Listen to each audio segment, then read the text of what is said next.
নমস্কার বন্ধুরা, সুমতি kitchen with blog থেকে সবাইকে স্বাগত। আশা করি আপনারা সবাই ভালোই আছেন, আমিও ভালো আছি। আজকে একটা নতুন রেসিপি আপনাদের সঙ্গে শেয়ার করেছি। আজকে করেছি কলা দিয়ে মালপোয়া। কলা দিয়ে মালপোয়াটা কিভাবে করলাম আপনারা প্রথম থেকে শেষ পর্যন্ত দেখবেন, আশা করি ভালোই লাগবে। আর যে সকল নতুন বন্ধুরা আমার চ্যানেলে প্রথম, অবশ্যই চ্যানেলটিকে সাবস্ক্রাইব করবেন, পাশের বেল বাটনটি অন করবেন, সবার সঙ্গে শেয়ার করবেন, লাইক করবেন, আর কমেন্ট করে জানাবেন কলা দিয়ে মালপোয়াটা কেমন হয়েছে। আর এখানে সার্ভ করে দিচ্ছি। আর এই কলা দিয়ে মালপোয়াটা খেতে কিন্তু খুবই টেস্টি হয়েছে। আপনারা প্রথম থেকে শেষ পর্যন্ত দেখুন, আশা করি ভালোই লাগবে। আসুন তাহলে। মালপোয়া করার জন্য এখানে চিনি নিয়েছি, আর 1 বাটি চিনি নিয়েছি। আর এই বাটিরই 2 বাটি জল দেবো। জল দিয়ে চিনির একটা সিরাপ তৈরি করে নেবো। মালপোয়ার জন্য এই চিনির সিরাপটা দরকার।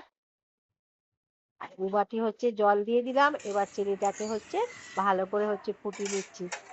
চিনির মধ্যে তিনটে 4টে ছোট এলাচকে ফাটিয়ে দিলাম, তাহলে মালপোয়াটা খেতে ভালো লাগবে। এলাচের গন্ধটা খুব সুন্দর লাগবে।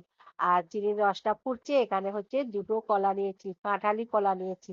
কাঁঠালি কলা দুটো ছাড়িয়ে মিক্সার বাটিতে বেটে নিচ্ছি। হাত দিয়ে কিন্তু চটকানো যাবে, কিন্তু না ভালো হাত দিয়ে কিন্তু আমি মাখবো না। কলাটাকে মিক্সার বাটিতে একটুখানি ঘুরিয়ে নিয়ে আর একটা খুব সুন্দর মোলায়েম পাতলা কি বলবো ব্যাটার তৈরি করে নিলাম। আর এখানে এই দেখুন চিনির রসটা ফুটছে। খুব ঘন করব না, যেমন মিষ্টি দোকানের চিনির রস হয় সেই রকমই চিনির রসটাকে ফুটিয়ে নিচ্ছি। আর এখনো খুব একটা চিটচিটে আসেনি, এইরকমই পাতলা নামিয়ে নিলাম রসটা। আর এখানে কলা নিয়েছি, কলার মধ্যে ময়দা দিলাম।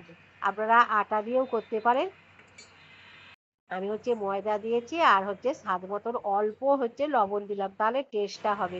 আর এখানে মৌরি দিলাম। আর 2 চামচ চিনি দিচ্ছি।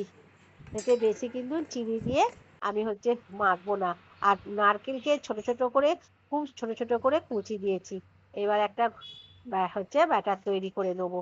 আর এটাকে দুধ দিয়ে আমি গুলবো। আর দুধটা পাউডার দুধকে আমি একটু গরম জলে গুলে রেখে দিয়েছি। আপনারা লিকুইড দুধেও করতে পারেন, আমি লিকুইড দুধ কি করে নিয়েছি, গুঁড়ো দুধকে দিয়ে। আর এই যে ব্যাটারটা একটা খুব ঘন বা খুব পাতলা ব্যাটার তৈরি করবো না, অল্প অল্প দুধ দিয়ে মেখে নিচ্ছি। যদি এই দুধটায় না হয় তাহলে অল্প একটু বাটিটা ধুয়ে জলটা দেবো। আর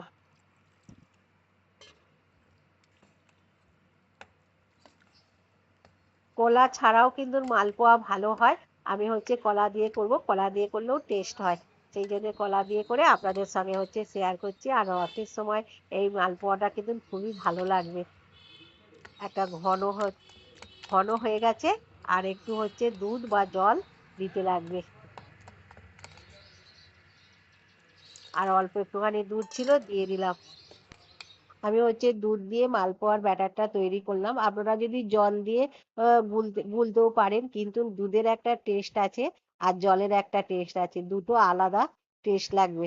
আপনারা যেটা পারবেন সেটা দিয়েই করবেন। আর দুধ দিয়ে করবেন, ভালোই লাগবে খেতে। আর এই রকমই ঘন করেছি, দেখবো কেমন হয়। আর এর থেকে বেশি কিন্তু ঘন বা পাতলা করছি না। একটা তেলে দিয়ে দেখবো, তারপরে করবো। তেলটা গরম হয়ে গেছে, একটা তেলের মধ্যে দিলাম। আর তেলটা খুবই গরম হয়ে গেছে, এটা মিডিয়াম আঁচে করতে হবে। গরমের জন্য মুখটা কুঁকড়ে গেছে। আর এই যে তলাটায় আটকে গেছে বা ব্যাটারটা ঘন হয়ে গেছে। ব্যাটারটা ঘন হয়ে গেছিলো, একটুখানি আবার জল দিয়ে পাতলা করলাম আর মিডিয়াম আঁচ করে দিলাম। দিয়ে এক হাতা তেলের মধ্যে দিলাম। তবেই কিন্তু খুব সুন্দর হয়েছে। দেখুন, বড় হয়ে পাতলা হয়ে হয়ে গেল। আর সহজেই উল্টানো যাচ্ছে, একটুকু কিন্তু কড়াতে আর আটকাচ্ছে না। আপনারাও কিন্তু একবার এই রকম করে প্রথমটা করে দেখবেন। যে কতটা ঘন হয়েছে না পাতলা হয়েছে। পাতলা হলে আরো কিন্তু ভালো হবে না, ছিঁড়ে ছিঁড়ে যাবে। তখন তাহলে আবার একটু ময়দা বা সবকিছু দিয়ে আবার বাটারটাকে ঘন করে নেবেন। আমার হচ্ছে ঘন হয়ে গেছিল বলে আমি একটুখানি হচ্ছে জল দিয়ে পাতলা করে দিয়েছি। আর এই যে উল্টে পাল্টে হচ্ছে ভেজে দিলাম, আবার একটা হচ্ছে তেলের মধ্যে হচ্ছে দিলাম। আর এই দেখুন, ফুল আঁচে ভাজলে কিন্তু হবে না, মিডিয়াম আঁচে দিয়েছি। কতটা বড় হয়ে গিয়ে পাতলা হয়ে গেল, আর পুরো দোকানের মতনই হচ্ছে।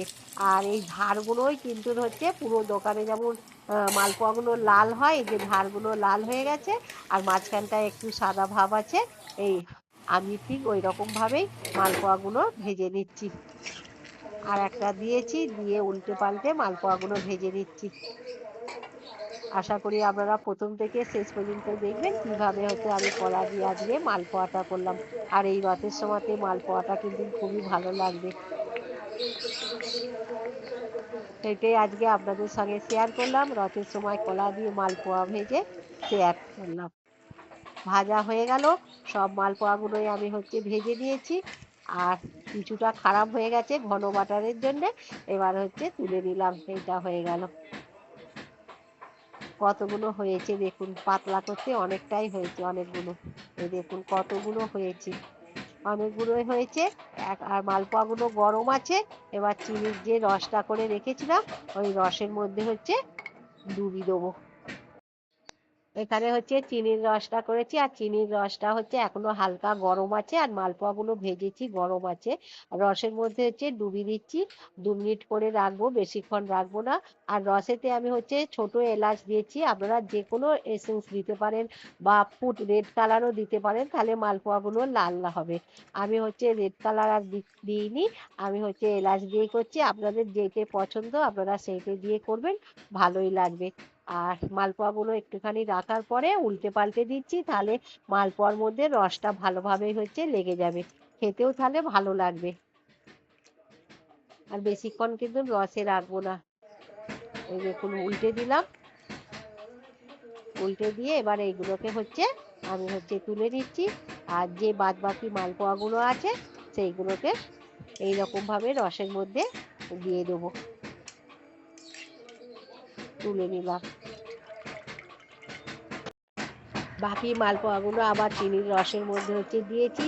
2 মিনিটের মতন রেখে দিয়েছিলাম রসের মধ্যে, তারপরে হচ্ছে উল্টে দিচ্ছি। আপনারাও কিন্তু তাই করতে পারেন। অনেকক্ষণ কিন্তু রসে রাখলে কিন্তু মালপোয়াগুলো খুবই নরম হয়ে যাবে। ওই 2 মিনিটের মতন রেখে তারপরে রস থেকে হচ্ছে তুলে নেবেন। আমি হচ্ছে রস থেকে তুলে নিচ্ছি উল্টে পাল্টে দিয়ে। হয়ে গেল আমার মালপোয়া। দেখুন কতগুলো মালপোয়া হয়েছে, রসে ডুবিয়ে তুলে নিয়েছি। তাহলে বন্ধুরা, আপনারা প্রথম থেকে নিশ্চয়ই শেষ পর্যন্ত দেখেছেন। আবার কোনো একটা নতুন রেসিপি নিয়ে দেখা হবে। ততক্ষণে সুস্থ থাকবেন, ভালো থাকবেন, আর অবশ্যই পাশে থাকবেন। নমস্কার।